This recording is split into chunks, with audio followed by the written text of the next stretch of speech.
Buenas noches, este es el diácono Santiago Rosado de la iglesia de San Sebastián en San Agustín, Florida. Esta noche vamos a continuar con nuestra clase sobre el Evangelio de San Marcos, el capítulo 10. Pero antes de empezar, vamos a hacer nuestra oración para antes de leer la Sagrada Escritura. En el nombre del Padre, y del Hijo, y del Espíritu Santo. Amén. Señor Jesús, abre mis ojos y mis oídos a tu palabra, que lea y escuche yo tu voz y medite tus enseñanzas. Despierta mi alma y mi inteligencia para que tu palabra penetre en mi corazón y pueda yo saborearla y comprenderla. Dame una gran fe en ti para que tus palabras sean para mí otras tantas luces que me guíen hacia ti por los caminos de la justicia y de la verdad. Habla, Señor, que yo te escucho y deseo poner en práctica tu doctrina, porque tus palabras son para mí vida, gozo, paz y felicidad. Habla, Señor, tú eres mi Señor y mi Maestro, y no escucharé a nadie sino a ti. Amén. Bueno, entonces, vamos entonces ahora a comenzar con nuestra clase sobre el Evangelio de San Marcos. Y como se acuerdan, estamos todavía en la sección de Galilea a Jerusalén, que es aquí en la sección del medio, ¿verdad? Estamos en el capítulo 10, que vamos a empezar hoy. Y este capítulo 10 vamos a darle, vamos a hacer un paréntesis y vamos a hablar en detalle sobre lo que es el matrimonio. Vamos a comenzar entonces leyendo el versículo del 1 al 12 del Evangelio de San Marcos, que dicen así. Saliendo de allí, llegó a la región de Judea, al otro lado del Jordán, y de nuevo se congregó ante él la multitud. Y como era también su costumbre, se puso a enseñarles. Se acercaron entonces unos fariseos que le preguntaban, para tentarle, si le es lícito al marido repudiar a su mujer. Él les respondió, ¿qué os mandó Moisés? Moisés permitió darle escrito el libelo de repudio y despedirla, dijeron ellos. Pero Jesús les dijo, por la dureza de vuestro corazón os escribió este precepto, pero el principio de la creación los hizo hombre y mujer. Por eso dejará el hombre a su padre y a su madre, y se unirá a su mujer, y serán los dos una sola carne. De modo que ya no son dos, sino una sola carne. Por tanto, lo que Dios ha unido, que no lo separe el hombre. Una vez en la casa, sus discípulos volvieron a preguntarle sobre esto. Y les dijo, cualquiera que repudie a su mujer y se case con otra, comete adulterio contra aquella. Y si la mujer repudia a su marido y se casa con otro, comete adulterio. Palabra de Dios. Fíjense que en el Evangelio es frecuente ver el marco de esta escena que acabamos de oír. La actitud malintencionada de ciertos fariseos, no todos, ¿verdad?, contrasta con la sencillez de la multitud que escucha con atención las enseñanzas de Jesús. Cristo conoce la doblez de sus tentadores y por eso les pregunta, ¿qué mandó Moisés? Como vemos en el versículo 3. Los fariseos saben que no existe tal mandato y por eso contestan que Moisés permitió el libelo, que libelo significa un escrito denigrante que denigra a otra persona, ¿verdad? El libelo de repudio. Una vez establecidas las condiciones de diálogo, Jesucristo explica que el verdadero mandato es el que Dios instituyó en el momento de la creación, que lo vemos en Génesis capítulo 2, versículo 24, y que dice, el amor de los esposos exige, para explicarnos esta sección de Génesis, el Catecismo de la Iglesia Católica nos dice que el amor de los esposos exige, por su misma naturaleza, la unidad y la indisolubilidad de la comunidad de personas que abarca la vida entera de los esposos, ¿verdad? O sea que esa relación de un hombre y una mujer es una relación de unidad y es indisoluble, o sea que no se puede separar, ¿verdad? Terminar. Nos dice Juan Pablo II en su encíclica Familia Consortis, ¿verdad? Dentro de esta explicación que nos da el Catecismo de la Iglesia Católica, nos dice el Papa, nos dice, de manera que ya no son dos, refiriéndose a la pareja del esposo y la esposa, sino una sola carne. Están llamados a crecer continuamente en su comunión a través de la fidelidad cotidiana, o sea, de cada día, a la promesa matrimonial de la recíproca donación total. O sea que la pareja de casados están llamados a que crezcan en esa unión que tienen de la convivencia diaria, ¿verdad? Enmarcado en esa promesa que se hicieron al casarse de ser el uno para el otro, ¿verdad? Y nos acaba diciendo el catecismo que dice, esta comunión humana es confirmada, purificada y perfeccionada por la comunión en Cristo, dada mediante el sacramento del matrimonio. Se profundiza por la vida de la fe común, por la Eucaristía recibida en común.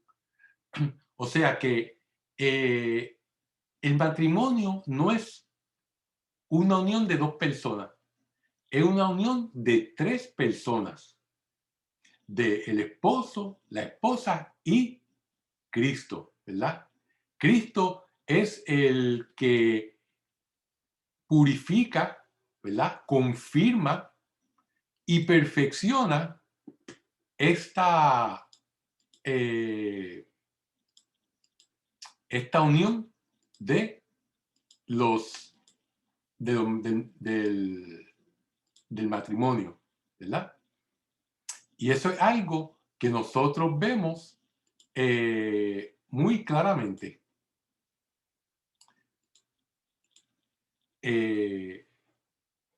Y claro está, como sabemos, cuando dos personas se casan, dos personas católicas, pues ahí usualmente se hace la misa, ¿verdad? Y en la misa, pues se recibe la Eucaristía. Y esa Eucaristía, ese recibimiento del cuerpo de Cristo y de su sangre, pues es la comida, es lo que necesita la relación humana para seguir creciendo, ¿verdad?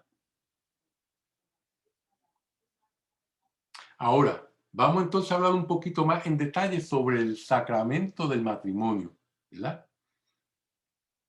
Un sacramento muy importante dentro de la iglesia. Fíjese, el sacramento del matrimonio lo podemos visualizar mejor dentro del concepto de lo que es la vocación del ser humano, ¿verdad? Nuestra vocación como seres humanos es ser santos, ¿verdad? Ser santos a través del amor, ¿verdad? Ser un santo es, como hemos dicho anteriormente, es alguien que hace la voluntad de Dios. Y hace la voluntad de Dios porque lo ama. Por lo tanto, es a través del amor que nosotros podemos realizar nuestra vocación humana, que es la de ser santos. Claro está, dentro de esa vocación de ser santos, hay otras vocaciones, como la vocación profesional, ¿verdad? Algunos tienen vocación de ser maestro, otros de ser ingeniero, otros de ser abogado, otros de ser agricultores, ¿verdad? Por lo tanto, nosotros tenemos también una vocación de qué profesión vamos a escoger, con qué nos vamos a ganar la vida, ¿verdad? Y la otra vocación que va acorde es del estado de vida. ¿Qué estado de vida nosotros vamos a escoger a vivir? ¿Verdad? El estado de vida está el orden sacerdotal, ¿verdad? Que el sacerdote que se dedica a la iglesia, ¿verdad? No se casa y dedica toda su vida al servicio de la iglesia. Está el celibato, ¿verdad? Aquellas personas que no son sacerdotes ni son monjas, son laicos, pero que sienten la vocación, el llamado a no casarse, ¿verdad? Y trabajan, ¿verdad? Y también, pues, trabajan no solamente en su profesión, sino también en la iglesia. Por lo tanto, tienen una vocación de celibato, ¿verdad? De no casarse. Y el otro estado de vida, que es el que la mayor parte de las personas somos llamados, es el matrimonio, ¿verdad? Y en ese estado de vida, pues entonces la persona se dedica a, a crear una familia, a tener hijos, ¿verdad? Y ser productivo de esa manera dentro de la sociedad. O sea, ser santo, hacer la voluntad de Dios, pero dentro del estado de vida matrimonial. Así como el sacerdote es santo, hace la voluntad de Dios dentro del estado de vida sacerdotal. Y la persona célibe dentro del estado de vida del celibato.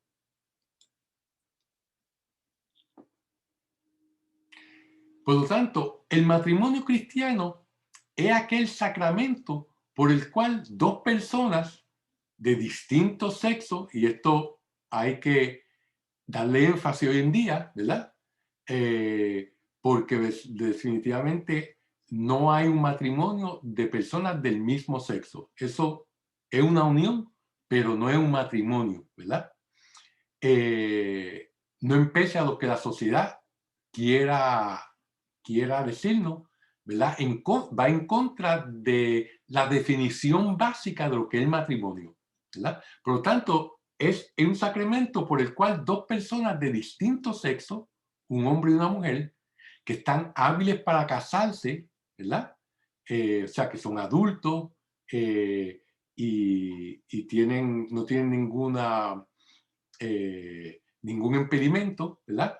Se unen por mutuo consentimiento en una comunidad indisoluble, ¿verdad? O sea, que no se puede separar en una comunidad de vida con el fin de qué? De engendrar y educar a la prole, o sea, a los hijos, ¿verdad? Y reciben gracias para cumplir los deberes especiales de su estado. El matrimonio, como vamos a ver, tiene dos funciones principales. Una es la procreación, ¿verdad? Pero también es el mantener la persona fuera de tentación, ¿verdad? Es el que se dedique a una persona su vida sexual y su vida amorosa con una persona, ¿verdad? Y no cometa pecado de fornicación, de adulterio, obviamente, de pensamientos impuros y así por el estilo, ¿verdad? Por lo tanto, el matrimonio, el esposo está encargado, tiene su función de ayudar a la esposa a llegar al cielo y la esposa tiene la función y el deber de ayudar a la esposa a llegar al cielo, ¿verdad? Y para eso reciben gracias, ¿verdad? Regalos de Dios que ayudan a, a llevar ese estado de vida. No es fácil el matrimonio, ¿verdad?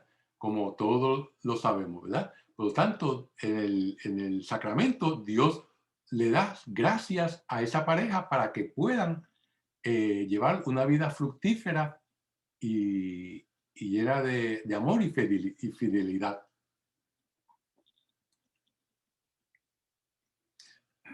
Fíjense, hemos hablado de que el matrimonio es un sacramento. Vamos entonces a definir los sacramentos. Los sacramentos son signos eficaces, ¿verdad? Un signo eficaz de la gracia. ¿Por qué decimos que es eficaz? Porque es un signo que hace lo que simboliza. Por ejemplo, uno puede ver un símbolo en la cajetera que diga Ciudad de San Agustín, pues ese símbolo no es la ciudad de San Agustín, sino nos dice que llegamos a la ciudad, ¿verdad?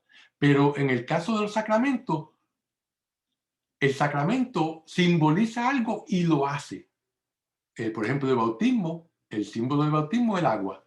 Esa agua simboliza la purificación, ¿verdad? Y no solamente lo simboliza, sino que purifica el alma, ¿verdad? Pues asimismo en el matrimonio, pues los símbolos del matrimonio es los votos que intercambian el esposo y la esposa, el consentimiento, ¿verdad? Y no solamente está simbolizando que se están uniendo, sino que verdaderamente se están convirtiendo en una sola carne, ¿verdad? Y estos símbolos eficaces han sido instituidos por Cristo. Eso no se lo inventó el Papa, ni el obispo, ni el sacerdote. Han sido instituidos por Cristo. Y Cristo se los confió a la iglesia, ¿verdad? Y a través de estos sacramentos, Él nos otorga la vida divina. O sea, los sacramentos son como conductos de la gracia divina, donde nos conectan a la vida divina. Y a través de estos sacramentos, a través de estos conductos, entonces la gracia divina llega a nosotros, ¿verdad? Por eso el bautismo es la puerta que nos abre a ser parte de la iglesia y a los demás sacramentos. Una vez bautizados, podemos entonces recibir los demás sacramentos. Y los sacramentos son signos o expresiones de fe. Solamente en aquella persona que tiene fe es que son efectivos, ¿verdad? Sin la fe, nada, no hacen lo que tienen, lo que están designados para hacer. Y hay 7 sacramentos. Están divididos en sacramentos de iniciación, ¿verdad? Que es el bautismo, confirmación y Eucaristía. Como habíamos dicho, el bautismo es la puerta a los demás sacramentos. La confirmación, que nos confirma en la gracia que recibimos en el bautismo del Espíritu Santo.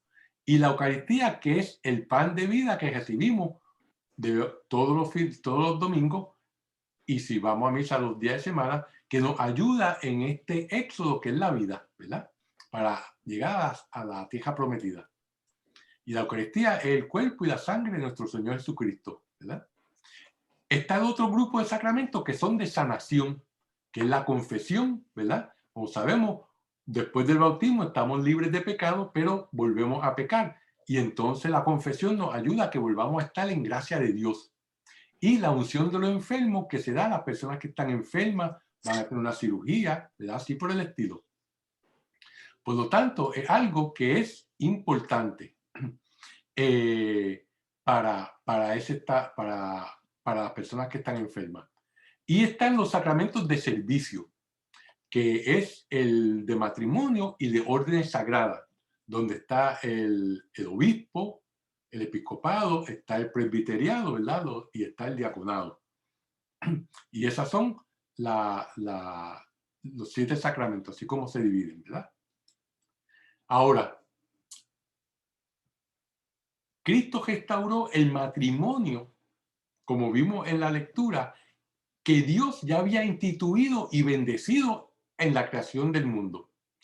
Esto hace que el sacramento, recobre su ideal primitivo o original de unidad e indisolubilidad, que no solamente lo vemos aquí en Marcos, perdón, sino que también lo vemos en Mateo capítulo 19. Y Cristo entonces lo eleva a la dignidad de sacramento, ¿verdad? Eso que Dios había ya instituido.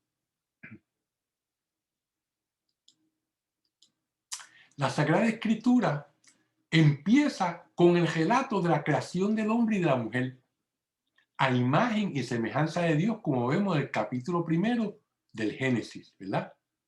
Y las Sagradas Escrituras terminan con la visión de las bodas del Cordero que vemos en el libro del Apocalipsis o Revelación, ¿verdad? Donde la iglesia, que es la esposa de Cristo, ¿verdad? Después de haber sido purificada, ¿verdad? A través de los siglos, pues entonces se une a Cristo en las bodas del Cordero. Y eso lo vemos en el libro del Apocalipsis, en el capítulo 19. En la escritura, de un extremo a otro, se habla de matrimonio y de su misterio, de su institución y del sentido que Dios le dio. Habla de su origen y fin y de sus realizaciones diversas a lo largo de la historia de la salvación. Vemos que toda la Biblia está impregnada, está de este sacramento, de esta unión del hombre y la mujer que es tan vital, no solamente para la sociedad, sino también para nuestra vida espiritual y nuestra salud del alma, ¿verdad? Por lo tanto, vamos a ver a vuelo de pájaro cómo las Sagradas Escrituras están plasmadas con todo esto, ¿verdad? Del matrimonio, de su misterio, de cómo se ha instituido, cómo se originó, cuál es la finalidad, ¿verdad? Y cómo ha sido instrumental a través de la historia de la salvación.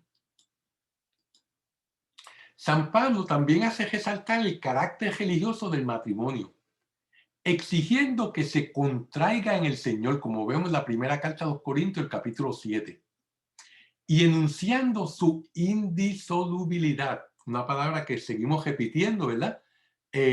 Porque esto es un precepto de Dios, no es algo que no hemos inventado, sino que se ve bien claro también en la primera carta a los Corintios. O sea que no solamente lo vemos en Génesis, lo vemos en Marco, en Mateo, sino que también Pablo vuelve a reiterar este, esto que Dios ha instituido, ¿verdad? Y San Pablo nos habla de la elevada dignidad y santidad del matrimonio cristiano. Se funda, según San Pablo, en que el matrimonio es el símbolo de la unión de Cristo con su iglesia. En la carta de los Efesios nos dice San Pablo que este gran misterio, hablando del matrimonio, más lo digo con respecto a Cristo y a su iglesia. O sea que el sacramento del matrimonio está basado en esa relación de Cristo con su iglesia. El esposo y la esposa, al casarse, se convierten en un icono, se convierten en un símbolo de la unión de Cristo con su iglesia. Así como el hombre ama a su esposa y debe estar dispuesto a dar su vida por su esposa, así Cristo dio la vida por la iglesia, ¿verdad? Y como dice el capítulo de Efesios, así como la esposa debe ser sumisa a su esposo, no en una manera negativa, sino positiva, y el esposo también sumiso a la esposa, ¿verdad? Ambos deben ser sumisos uno al otro, así como la iglesia es sumisa a Cristo, ¿verdad? Por lo tanto, los esposos son un símbolo de esta unión de Cristo con su iglesia, ¿verdad? Y lo vemos todavía un poquito más cuando Cristo muere en la cruz y su costado es traspasado y sale agua y sangre, lo cual simboliza el agua, el bautismo, y la sangre, la Eucaristía, ¿verdad?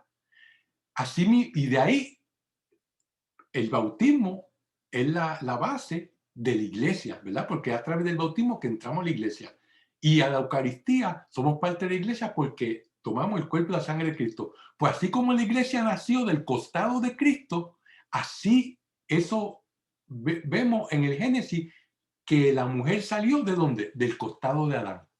Ven la correlación de Adán y Eva, Eva saliendo del costado, Cristo y su iglesia, la iglesia saliendo del costado de Cristo al salir agua y sangre, ¿verdad? Por eso es que el matrimonio es sagrado. Vamos a ver el origen divino del matrimonio. El matrimonio no fue instituido por los hombres, sino por Dios, como nos dice el documento del Vaticano II, Gaudium et Spes, ¿verdad? En el párrafo 48 lo explica muy bien. Nos dice que el matrimonio como institución natural, ¿verdad? Es de origen divino. ¿Por qué? Porque el matrimonio católico, el matrimonio cristiano, ¿verdad? Eso hace una cuestión de hace 2000 años, ¿verdad?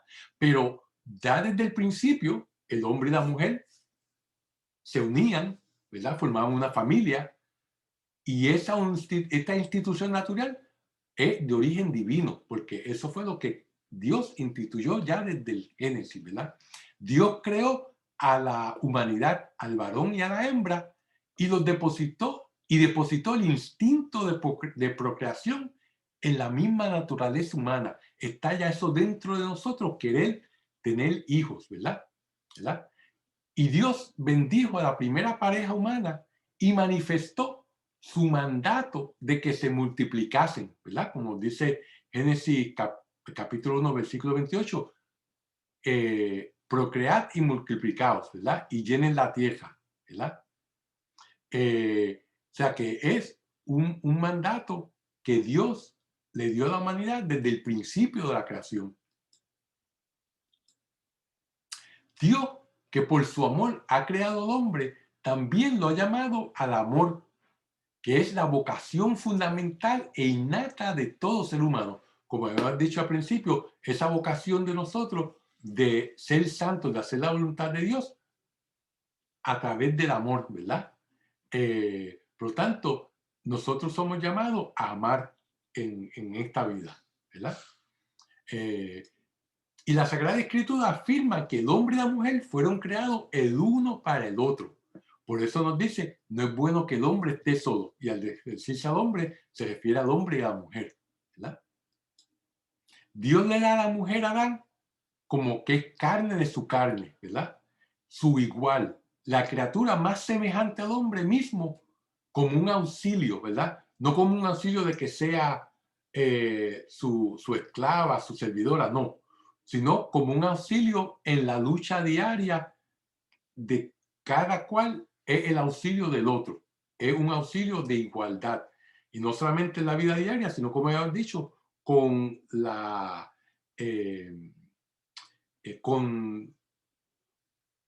con la razón de que cada uno debe llevar al otro al cielo, cada uno debe de ayudar a que la otra persona no caiga en la tentación, ¿verdad? Ahora, eso tan bonito que Dios hizo, ¿verdad? Y que Dios creó y que lo hizo hombre y mujer y lo hizo una sola carne, ¿verdad? Y que dijo crecer y multiplicaos, ¿verdad?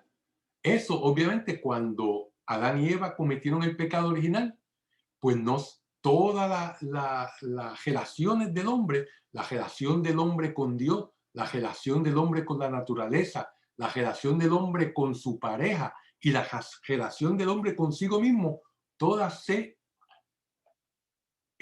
fracturaron, todas sufrieron, ¿verdad? Por lo tanto, el matrimonio, vamos a ver cómo el matrimonio evolucionó bajo la esclavitud del pecado, ¿verdad? Todo hombre en su ambiente como en su propio corazón vive la experiencia del mal. Esta experiencia se hace sentir también en las relaciones entre hombre y mujer. En todo tiempo, la unión del hombre y la mujer vive amenazada. ¿Por qué? Por la discordia, las peleas, ¿verdad? El espíritu de dominio del hombre hacia la mujer y de la mujer hacia el hombre. La infidelidad, ya sea física o mental, ¿verdad? Los celos, algo que refleja nuestra propia debilidad y nuestro propio falta de nosotros tener confianza en nosotros mismos, ¿verdad? Los conflictos que pueden conducir hasta el odio y la ruptura de ese matrimonio. sea que todas estas cosas son cosas que pueden pasar en el matrimonio, pueden afectarlo y pueden llevarlo de una relación amorosa al principio a una relación de odio, ¿verdad? Al final, ¿verdad? Por lo tanto, es algo que todo matrimonio es atacado por estas cosas, ¿verdad? Por eso es que Dios nos da la gracia en el momento de casarnos para poder luchar contra todo esto. Según la fe, este desorden que experimentamos dolorosamente, ¿verdad? No se origina de la naturaleza del hombre y de la mujer, ni tampoco en la naturaleza de sus relaciones, sino en el pecado. El hombre y la mujer fueron hechos buenos, ¿verdad? Porque todo lo que Dios ha hecho es bueno. Y tampoco la relación sexual no es mala, es buena. Dios nos creó para que tuviéramos otro tipo de relaciones, el hombre y la mujer. Por lo tanto, esa relación es para utilizarla para mayor gloria de Dios, ¿verdad? Para tener hijos, para ayudar a la otra persona a no caer en tentación, para amarse uno al otro, ¿verdad? Lo que sí daña el matrimonio es el pecado. Eso es lo que daña todo en la vida del ser humano. Y el matrimonio no es una excepción. El primer pecado, que fue la ruptura con Dios, tiene como primera consecuencia la ruptura de la comunión original entre el hombre y la mujer, ¿verdad? Como habíamos dicho anteriormente. Dios, por su misericordia, no abandonó al hombre pecador. Las penas son consecuencias del pecado. Los dolores del parto, que nos dice en el capítulo 3 del Génesis. El trabajo, que los frutos de la tierra los sacarás con el sudor de tu frente, ¿verdad? Todo eso es consecuencia del pecado. Tras la caída, el matrimonio ayuda a vencer el ensimismamiento, o sea, el uno encejarse en uno mismo, ¿verdad?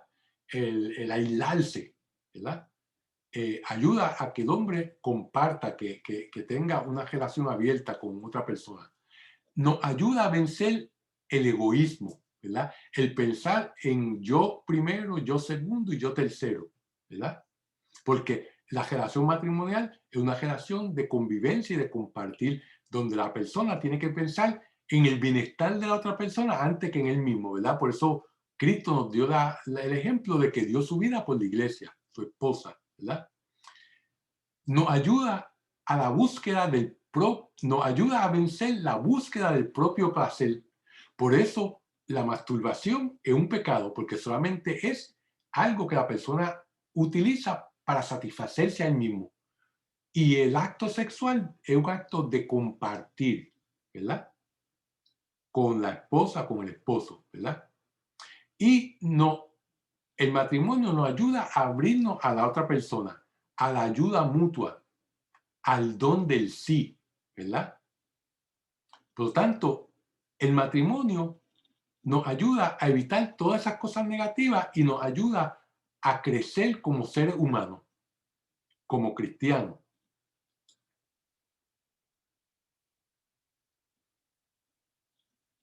La conciencia moral en relación a la unidad e indisolubilidad del matrimonio se desarrolló bajo la ley antigua. Eso no es algo que vino ahora en el Nuevo Testamento. La poligamia de los patriarcas, ¿verdad? Me iba a decir, pero los patriarcas tenían más de una esposa. De los patriarcas y de los reyes, todavía no se critica de una manera explícita en el Antiguo Testamento. Y uno se dirá, ¿por qué? ¿Verdad? Y el hecho de eso es porque la Israel, la humanidad, que cayó de la altura de la creación al hoyo del pecado original, tuvo que ir saliendo de ese hoyo paso a paso. Y Dios tuvo que llevar, como se enseña a un niño, a gatear primero para después caminar, para que después pueda correr. Pues de la misma manera, fue ayudando a salir y la poligamia se permitió, ¿verdad? Hasta que luego, poco a poco, a través de los profetas y después, más tarde, ya cuando en los tiempos de Jesucristo, ya la monogamia era lo establecido, ¿verdad? Pero por eso fue una transición poco a poco. Y la ley de que nos habla en Marco, que dio Moisés, ¿verdad? Del libelo de repudio a la mujer, del divorcio, que se podía divorciar, pues Moisés la dio, ¿para qué? Para proteger a la mujer contra el dominio arbitrario del hombre. Por eso dice que Jesucristo, que dice que Moisés se lo dio por la dureza del corazón de la persona humana. Por eso Moisés permitió el divorcio. ¿Por qué? Porque en aquel entonces, y como hoy en día también pasa en algunos países, cuando un hombre no quiere seguir casado con su esposa, por la razón cual sea, si no puede divorciarse, ¿qué es lo que hace? La mata. Y eso pasaba en aquel entonces. Entonces Moisés, para evitar que el esposo, para deshacerse de la esposa, la matara, pues entonces le permitía que se divorciara. Mejor tener una esposa divorciada viva que una esposa casada muerta. Porque así era en aquella época. Y todavía hoy en día en algunos países se ve eso. Si se lee en el National Geographic, un artículo de hace por lo menos 5 años atrás, daba un artículo donde explicaba que en algunos países ocurría esto por razones de la dote. No voy a entrar más en detalle, pero pueden buscar ese artículo en el National Geographic. Habla sobre todo de India, ¿verdad? De la relación matrimonial en ese país y en otros también. En los siguientes textos se habla de la alianza de Dios con Israel bajo el concepto de un amor conyugal exclusivo y fiel, como vemos en el profeta Osea, Jeremías, Ezequiel. Esa relación sexual amorosa del hombre y de la mujer sirve de ejemplo a la relación que tiene Dios con Israel. Por eso cuando leemos los profetas vemos que Dios habla de Israel cuando se va a adorar a otros dioses, de que le ha sido infiel, se ha prostituido, ¿verdad? ¿Por qué? Porque me están poniendo la relación del esposo y la esposa como la relación de Dios con Israel. Y eso lo vemos en todos estos pasajes de estos profetas. Osea, Jeremías, Ezequiel, entre otros, ¿verdad?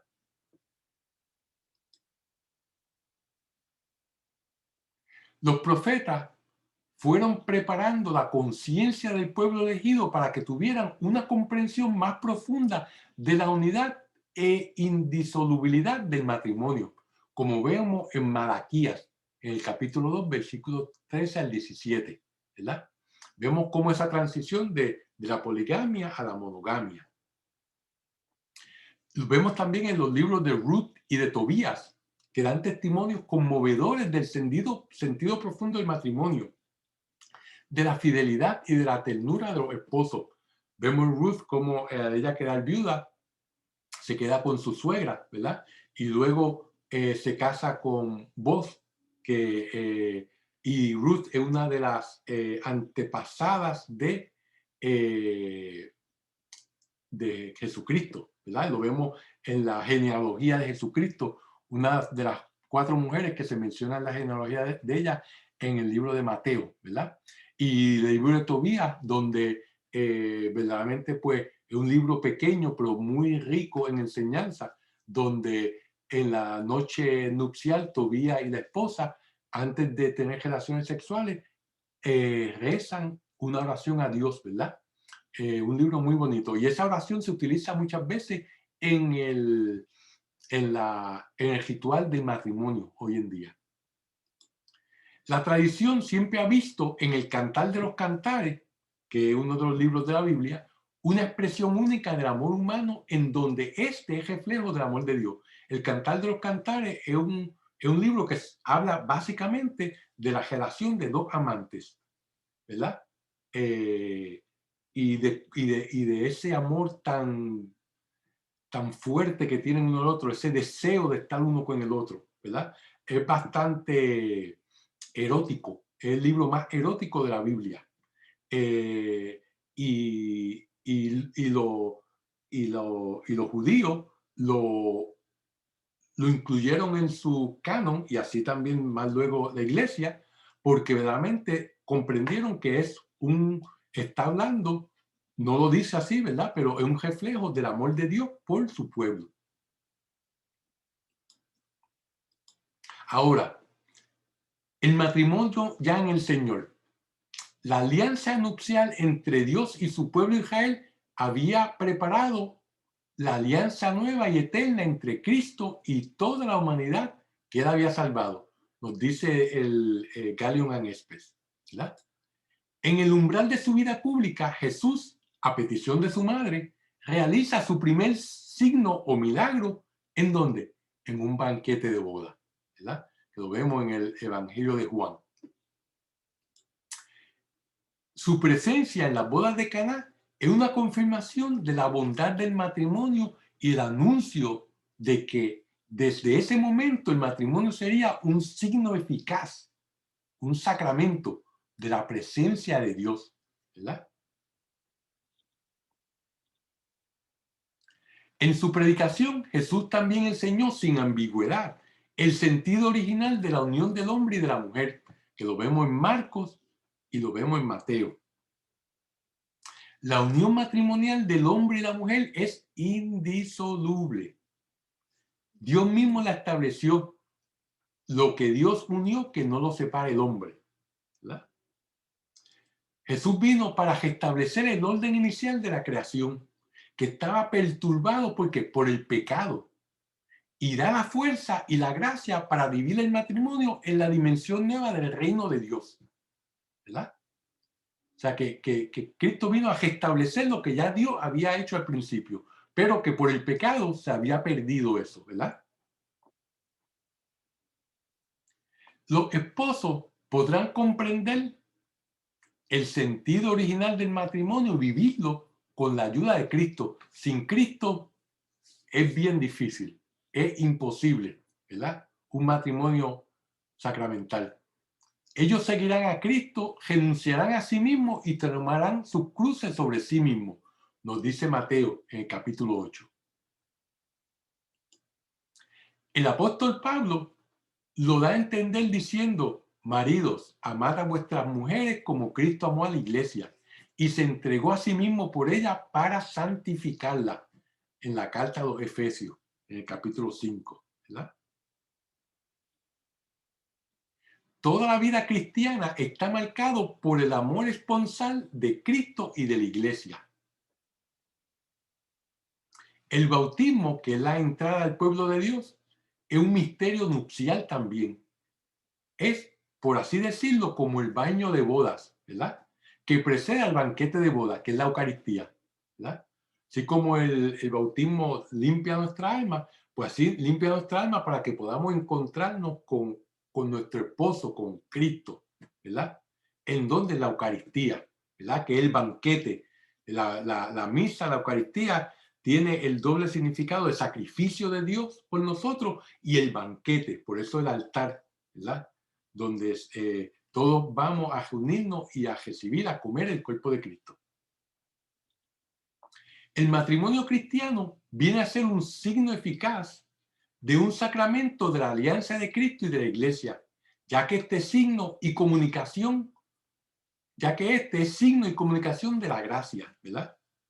El matrimonio entre bautizados es un auténtico sacramento de la nueva alianza. Como dije, se convierten en el icono, en el símbolo de Cristo y su iglesia. Ahora, la celebración del matrimonio. En el rito latino, ¿verdad?, que al que nosotros pertenecemos, la Iglesia Católica, la celebración del matrimonio entre dos fieles católicos tiene lugar ordinariamente dentro de la Santa Misa, ya que todos los sacramentos tienen su origen en el misterio pascual de Cristo, ¿verdad? ¿Qué es el misterio pascual de Cristo? Pues es el supremo sacrificio que Jesús ofreció a Dios Padre a favor de la salvación de los hombres. Es su pasión, muerte y resurrección, ¿verdad? Es el misterio pascual que acabamos de celebrar el Jueves Santo, Viernes Santo y el sábado en la noche de resurrección, ¿verdad?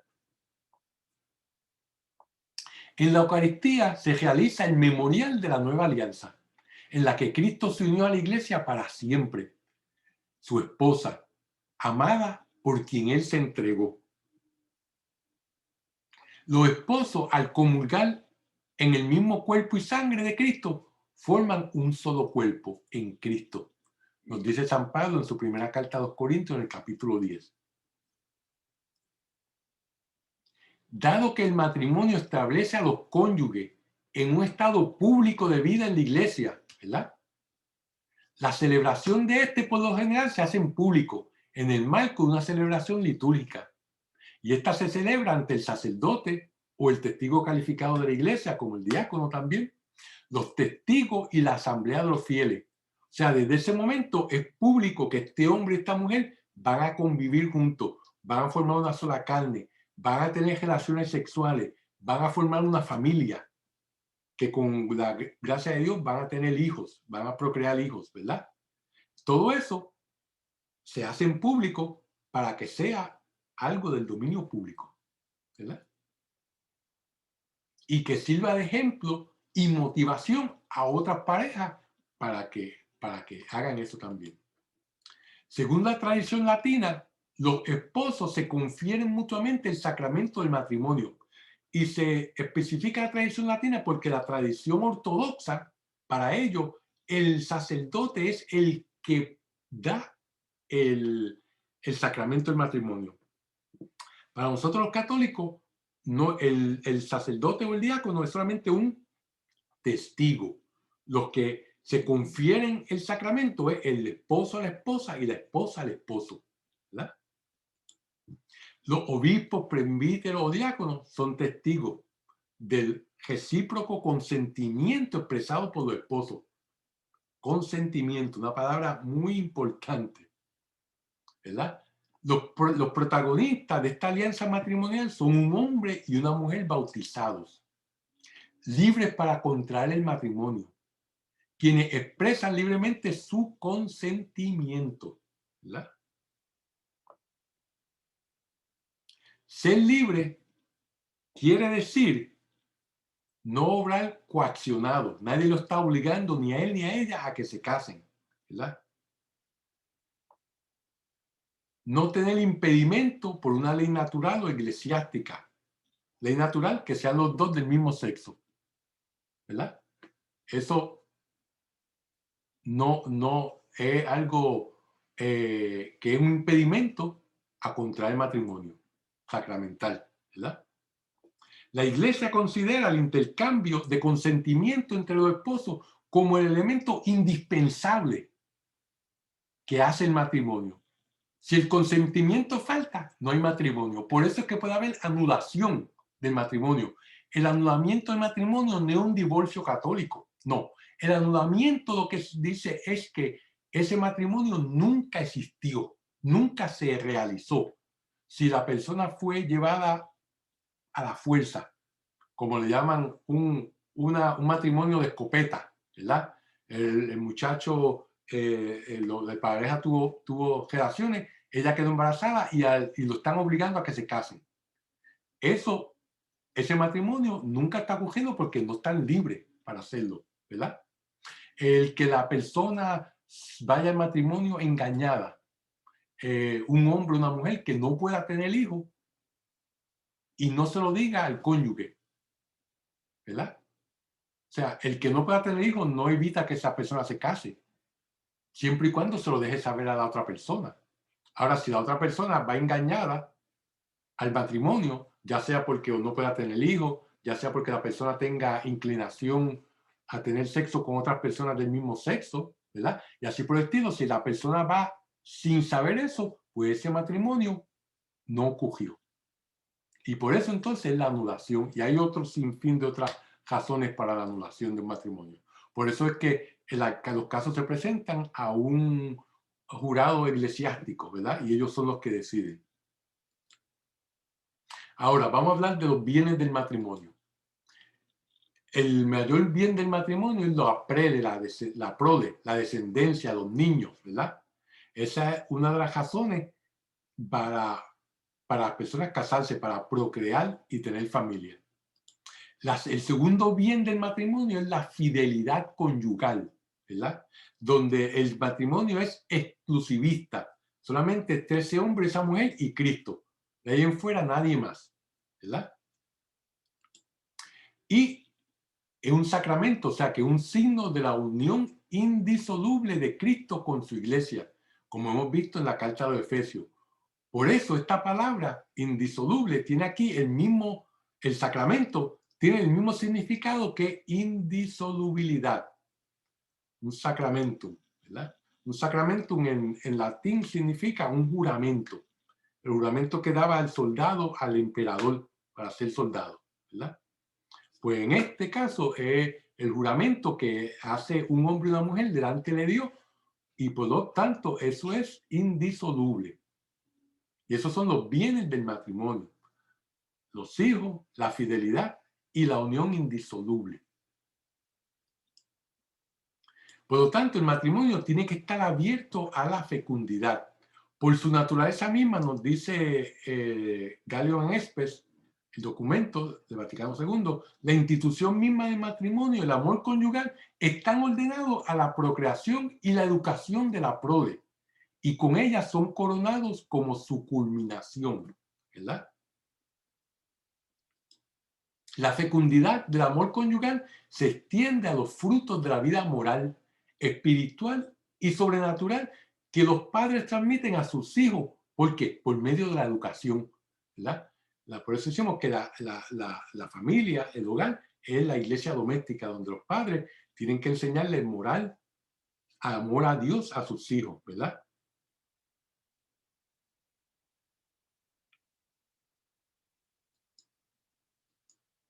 Los padres son los principales y primeros educadores de sus hijos. En este sentido, la tarea fundamental del matrimonio y de la familia es estar al servicio de la vida, ¿verdad? Por eso es que la iglesia nos enseña que los contraceptivos van en contra de esta institución del matrimonio, ¿verdad? Los contraceptivos que son artificiales, como son los condones, como son las píldoras, como son los instrumentos intrauterinos, ¿verdad? Que se ponen, ¿verdad? Todo eso lo que hace son abortíferos, o sea que la píldora evita que no evita solamente que se ponga que se una el espermatozoide y el óvulo, lo que hace es que una vez se unen, ese óvulo que ya está fecundado es eliminado por la menstruación. Por lo tanto, ya es una vida. Por eso es que la píldora va en contra de la familia, del matrimonio, y es básicamente un aborto temprano. Sin embargo, los esposos a los que Dios no ha concedido tener hijos pueden llevar una vida conyugal plena, de sentido humano y cristiano. Su matrimonio puede irradiar la fecundidad de caridad, de acogida y de sacrificio. O sea, que una pareja no tenga hijos no quiere decir que es un matrimonio de segunda clase. No, es un matrimonio tan fructífero como el de los hijos, porque por su matrimonio pueden dar el ejemplo de acogida, de sacrificio. Pueden ser todavía un icono, un símbolo del amor de Cristo por su iglesia, ¿verdad? Por el amor que se tiene. Y son fructíferos socialmente, son fructíferos espiritualmente. La fidelidad conyugal, que es el otro bien del matrimonio. La castidad es la virtud que gobierna y modera el deseo del placer sexual según los principios de la fe y la razón. Todos somos llamados a ser castos. Los sacerdotes, ser casto, y las monjas, ser casto, significa la castidad es uno encauzar ese potencial sexual acorde con el estado de vida que uno escogió. Si el hombre escogió ser sacerdote o la mujer ser monja, pues entonces está encauzando su potencial sexual hacia la comunidad, en servir a la comunidad. Si un hombre o una mujer deciden casarse, están encauzando su potencial sexual a esa persona exclusivamente. El hombre a su esposa y la esposa a su marido, ¿verdad? O sea que dentro del estado de vida que hayan escogido, se puede ser casto, deben ser castos, ¿verdad? Pues la castidad, la persona adquiere dominio de su sexualidad y es capaz de integrarla en una personalidad sana en la que sobre todo reina el amor de Dios. Siempre cuando hablo de castidad me acuerdo de Santo Tomás de Aquino, ¿verdad?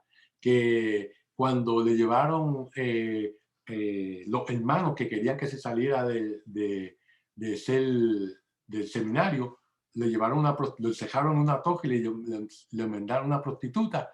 Él la sacó con un tizón del cuarto y le pidió a Dios que le otorgara la castidad. Y dice la tradición que dos ángeles vinieron y pusieron un símbolo, un cinturón alrededor de su cintura, y desde ese entonces nunca más tuvo tentaciones sexuales, ¿verdad? O sea, Dios le dio la gracia de ser casto y célibe, ¿verdad? Dentro de su celibato. Por lo tanto, la castidad no es una negación de la sexualidad, porque también los casados somos llamados a ser castos. Es un fruto del Espíritu Santo. Y como dice Gálatas, el fruto del Espíritu Santo es amor, alegría, paz, paciencia, generosidad, bondad, fidelidad, mansedumbre, que es humildad, y dominio de sí. Dominio de sí, que eso es la castidad, ¿verdad? Nos dice bien claro que es un fruto del Espíritu Santo, la carta de San Pablo a los Gálatas. El amor conyugal exige de los esposos, por su misma naturaleza, una fidelidad inviolable. O sea, como habíamos dicho en otra clase, que usted cree que uno le puede decir a la esposa, ah, mi amor, yo te soy fiel 99% de las veces. No creo que sea aceptable, ¿verdad? Es una fidelidad que debe ser 100% de las veces. Su motivo más profundo consiste en la fidelidad de Dios a su alianza. La alianza de Cristo con su iglesia, ¿verdad? Esa fidelidad de entre un hombre y una mujer debe ser un reflejo de esa alianza de Dios con su pueblo, de Cristo con su iglesia. Por el sacramento del matrimonio, a los esposos se les capacita para representar y dar testimonio de esa fidelidad. Por eso Dios da esa gracia en el momento del matrimonio. La promesa hecha el día de boda significa que cualquier cosa que pase en el futuro será resuelta dentro de los parámetros de esta alianza. De la misma forma como las aguas de un río cogen dentro de su banco. Fíjense, esta alianza matrimonial establecerá los límites para las futuras decisiones y delicias, ¿verdad?, de esta pareja. La pareja cambiará, pero siempre dentro de los límites establecidos por los bancos del río, por los bancos del matrimonio. ¿Ya? Las experiencias sexuales anteriores al matrimonio contribuyen ¿a qué? A privar de importancia al matrimonio y facilitan la ruptura matrimonial. Por eso la Iglesia reitera una y otra vez que la cohabitación antes del matrimonio es algo que no solamente es pecaminoso, sino que conlleva a más divorcios que las parejas que no cohabitaron antes del matrimonio. ¿Por qué? Porque estas experiencias sexuales, aparte de polarizar a la persona hacia sus manifestaciones carnales, o sea que lo que uno busca es la satisfacción de sus deseos carnales, la hacen menos formadas e inmaduras para el matrimonio.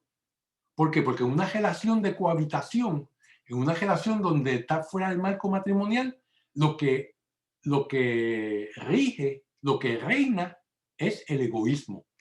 Yo estoy contigo mientras tú me satisfagas a mí.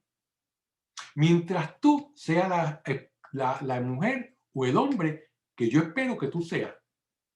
Y si el momento que tú no lo eres y que tú no me satisfaces, sea sexualmente, sea mentalmente, sea socialmente, tú coges por tu lado y yo cojo por mi lado. Es una relación completamente basada en el egoísmo. Y por eso entonces la persona que convive, ya sea con otra persona o con la misma persona que se va a casar, cuando llega al matrimonio, no ha aprendido ¿a qué? A tener una relación basada en una comunicación verbal, sino en una comunicación sexual, donde la persona, esta pareja, lo resuelven mayor parte de las veces con sexo, ¿verdad? Y no con la comunicación. Entonces eso lleva a que cuando se casen, pues entonces no hayan aprendido durante el noviazgo, que es lo que se supone que se haga durante el noviazgo, una relación sin sexo, una relación que sea de comunicación, de resolver problemas sin los beneficios del sexo, ¿verdad? Pues entonces llegan al matrimonio ya eh, pasando por encima de esa etapa que es muy importante para la maduración mental y espiritual de la persona. Por lo tanto, cuando dos se casan, toman la decisión de unirse para siempre en un proyecto de vida común. Esto supone que cada uno pasa a ser parte fundamental de la vida del otro. Existen, sin embargo, en la insolubilidad, hablando ahora de la insolubilidad del matrimonio, existen, sin embargo, situaciones en que la convivencia matrimonial se hace prácticamente imposible por razones muy diversas. Puede ser bastante común el abuso del hombre contra la mujer que la maltrata físicamente. Eso es algo que es insostenible y algo que verdaderamente una persona en una relación abusiva debe salir de esa relación, ¿verdad? En tales casos, la iglesia admite la separación física de los esposos y el fin de la cohabitación. Entonces la persona puede ver si verdaderamente ese matrimonio nunca se realizó o no, y entonces pues puede buscar una anulación si ese es el caso, ¿verdad? Pero sí la iglesia permite que un matrimonio se separe por el bien de ellos o de los hijos, ¿verdad? Se permite eso. Pero realmente siguen estando casados. Lo único que no viven juntos. No tienen relación sexual o física, ¿verdad? En Marco nos dice bien claro, quien repudia a su mujer y se case con otra, comete adulterio contra aquella. Y si ella repudia a su marido y se casa con otro, comete adulterio. Más claro no canta el gallo. El amor de los esposos exige por su misma naturaleza la unidad y la indisolubilidad de la comunidad de personas que abarca la vida entera de los esposos. De manera que ya no son dos, sino una sola carne, como dice Génesis y Mateo, ¿verdad? Están llamados a crecer continuamente en su comunión a través de la fidelidad cotidiana y de la promesa matrimonial de la recíproca donación total, ¿verdad? El esposo se da totalmente a la esposa y la esposa se da totalmente al esposo. Nos dice el Papa Juan Pablo II en su encíclica Familiaris Consortios. El hogar cristiano es el lugar en donde los hijos reciben el primer anuncio de la fe, como habíamos dicho. Por eso se llama la iglesia doméstica. En conclusión, los esposos son sacramento vivo y permanente del amor de Cristo por la humanidad. Eso es lo que es el sacramento matrimonial. Los esposos son ministros de la iglesia doméstica, encargados de enseñar a sus hijos y están llamados a compartir la vida de Cristo con su cónyuge, con sus hijos y con todos los que los rodean. El matrimonio debe ser como un lucero, debe ser como un faro que irradia luz a todas las demás personas, que un faro que sean el guía de otras personas para que lleguen a Cristo, ¿verdad? Por eso es una de las vocaciones que el ser humano puede escoger, ¿verdad? Dentro de la vocación mayor, que es la vocación al amor, la vocación a ser santos, ¿verdad? Y por lo tanto, todos los casados somos ministros de la iglesia doméstica. El padre y la madre son los sacerdotes de esa iglesia doméstica. Y con esto damos por terminado por esta noche este pasaje del capítulo 10 de San Marcos, ¿verdad? Donde abundamos de una manera más profunda en el sacramento del matrimonio. Así que vamos entonces a acabar entonces con nuestra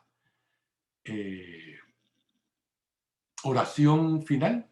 En el nombre del Padre, y del Hijo, y del Espíritu Santo. Dios te salve María, llena eres de gracia, el Señor es contigo, bendita tú eres entre todas las mujeres, y bendito es el fruto de tu vientre Jesús. Santa María, Madre de Dios, ruega Señora por nosotros pecadores, ahora y en la hora de nuestra muerte. Amén. Gloria al Padre, al Hijo y al Espíritu Santo, como era en el principio, ahora y siempre, por los siglos de los siglos. Amén. En nombre del Padre, y del Hijo y del Espíritu Santo. Amén. Que Dios los bendiga y nos vemos la semana que viene con el favor de Dios.